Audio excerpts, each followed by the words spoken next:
रहमान रहीम। Welcome back to my channel. आज हमने स्टार्ट करना है रिमेनिंग पार्ट जो सॉफ्टवेयर का रह गया था। ठीक है, difference between system software and application software का टॉपिक है। ठीक है, इसको आज हमने एक बार अंडरस्टैंड करना है। ठीक है, इससे पहले हमने सिस्टम सॉफ्टवेयर और एप्लीकेशन सॉफ्टवेयर को डिटेल में देखा था। जिन बच्चों ने वो लेक्चर नहीं लिया, एक बार जाके वो इस लेक्चर को दोबारा देख लें। ठीक है, जब वो प्रीवियस लेक्चर लेंगे तभी उनको इस लेक्चर का भी फ़ायदा होगा। ठीक है, अच्छा जी, सबसे पहले हमारे पास हमारा ये जो पर्पज़ है इसको एक्सप्लेन कर लेते हैं। ठीक है, अच्छा जी, system software manage and operate computer hardware making it possible for application software to run. ठीक है, कि जो सिस्टम सॉफ्टवेयर होता है वो मैनेज करती है, ऑपरेट करती है कंप्यूटर हार्डवेयर। ठीक है, मेकिंग इट पॉसिबल, वो पॉसिबल करती है एप्लीकेशन सॉफ्टवेयर को कि वो रन कर पाए।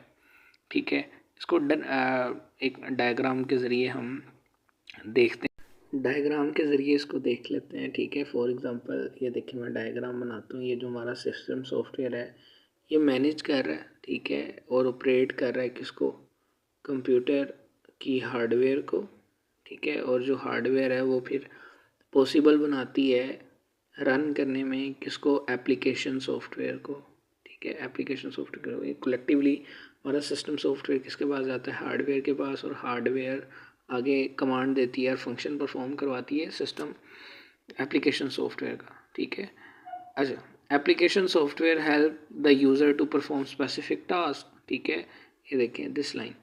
अब एप्लीकेशन सॉफ्टवेयर क्या करती है? ठीक है, वो हेल्प करती है यूज़र्स की ताकि वो कुछ स्पेसिफिक टास्क परफॉर्म कर पाएँ।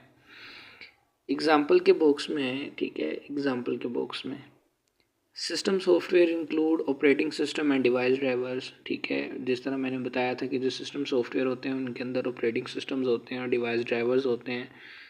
अगेन उस एग्ज़ाम्पल्स को देख लेते हैं। फॉर एग्ज़ाम्पल हमारे पास कुछ सिस्टम्स हैं। ठीक है, फॉर एग्ज़ाम्पल कुछ एंड्रॉयड के सिस्टम्स हैं। अब इनके अंदर जो हमारा सिस्टम सॉफ्टवेयर है ना, ठीक है, वो सेम ही होगा। जिस तरह फॉर एग्ज़ाम्पल इन सब फ़ोन्स ने या इनके अंदर जो ऑपरेटिंग सिस्टम लगा हुआ है उसके अंदर एक फंक्शन होगा पावर ऑफ एंड ऑन का।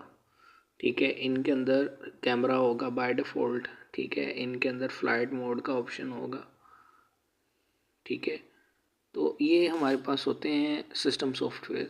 ठीक है, जो कि ऑपरेट करवाते हैं सिस्टम को। ठीक है, वाइल जो हमारे ये एप्लीकेशन सॉफ्टवेयर हैं, ठीक है, include word processor, web browser and games. ठीक है, जो एप्लीकेशन सॉफ्टवेयर हैं उनके अंदर वर्ड प्रोसेसर्स हैं। ठीक है, फॉर एग्जांपल जिस तरह माइक्रोसॉफ्ट वर्ड की एप्लीकेशन है, फॉर एग्जांपल ये माइक्रोसॉफ्ट वर्ड की एप्लीकेशन है। एक यूज़र है, ठीक है, जो कि इसको क्या करेगा? यूज़ करेगा स्पेसिफिक टास्क परफॉर्म करने के लिए। ठीक है, और गेम्स वगैरह आ जाती हैं, माइनक्राफ्ट जो हमने पहले देखी थी इससे प्रीवियस टॉपिक में। ठीक है, थर्ड हेडिंग है जी इंस्टॉलेशन। ठीक है, इंस्टॉलेशन से क्या मुराद है? Installation, system software is usually pre installed on a computer. ठीक है, जिस तरह मैंने बताया था कि जो सिस्टम सॉफ्टवेयर हैं वो ऑपरेट करते हैं, ठीक है, बाय डिफ़ॉल्ट सिस्टम के अंदर। ठीक है, तो वो सेम ही होते हैं, प्री इंस्टॉल होते हैं। जिस तरह फ्लाइट मोड हो गया, कैमरा हो गया, पावर ऑन ऑफ हो गया, रीस्टार्ट हो गया। ठीक है, तो ये हमारे पास ऑलरेडी प्री इंस्टॉल्ड है। While application software can be installed by user as needed. ठीक है, जो एप्लीकेशन सॉफ्टवेयर है यूज़र खुद इंस्टॉल करता है as per need. For example एक पर्सन है, उसकी जो डिवाइस है उसके अंदर for example Microsoft Word download होगा। एक पर्सन जो है उसके अंदर माइक्रोसॉफ्ट एक्सेल डाउनलोड होगा। एक पर्सन जो है उसके डिवाइस के अंदर माइक्रोसॉफ्ट पावर पॉइंट डाउनलोड होगा। तो यूज़र ने अपनी नीड के मुताबिक एप्लीकेशन सॉफ्टवेयर्स को इंस्टॉल करना होता है। ठीक है, तो कलेक्टिवली तीन मेन हेडिंग्स हैं। ठीक है, सबसे पहले ये हमारे पास पर्पज़ आ जाता है, सही है। उसके बाद फिर एग्जांपल्स आ जाती हैं दोनों की, सिस्टम सॉफ्टवेयर की और एप्लीकेशन सॉफ्टवेयर की, और लास्ट पे इंस्टॉलेशन। ठीक है, जो सिस्टम सॉफ्टवेयर वो ऑलरेडी प्री इंस्टॉल्ड है और एप्लीकेशन सॉफ्टवेयर यूज़र खुद अपनी ज़रूरत के मुताबिक इंस्टॉल करता है। ठीक है, मोस्ट इंपॉर्टेंट शॉर्ट क्वेश्चन है जी। ठीक है, differentiate between system software and application software. ठीक है, 2 नंबर का बहुत ही इंपॉर्टेंट शॉर्ट क्वेश्चन है। पेपर पॉइंट ऑफ व्यू से, ठीक है। ये तीनों हेडिंग्स आपने ज़रूर करनी है, ठीक है। इनको पॉइंट्स की फॉर्म में लिखे हैं, ठीक है। इनको प्रॉपर एक्सप्लेन करें, ठीक है। इनका कॉन्सेप्ट उम्मीद करता हूँ आपको समझ आ गया होगा। फिर भी आपको कोई सवाल है तो आप कमेंट में ईज़िली पूछ सकते हैं। अपना ढेर सारा ख्याल रखिएगा। अल्लाह हाफ़िज़।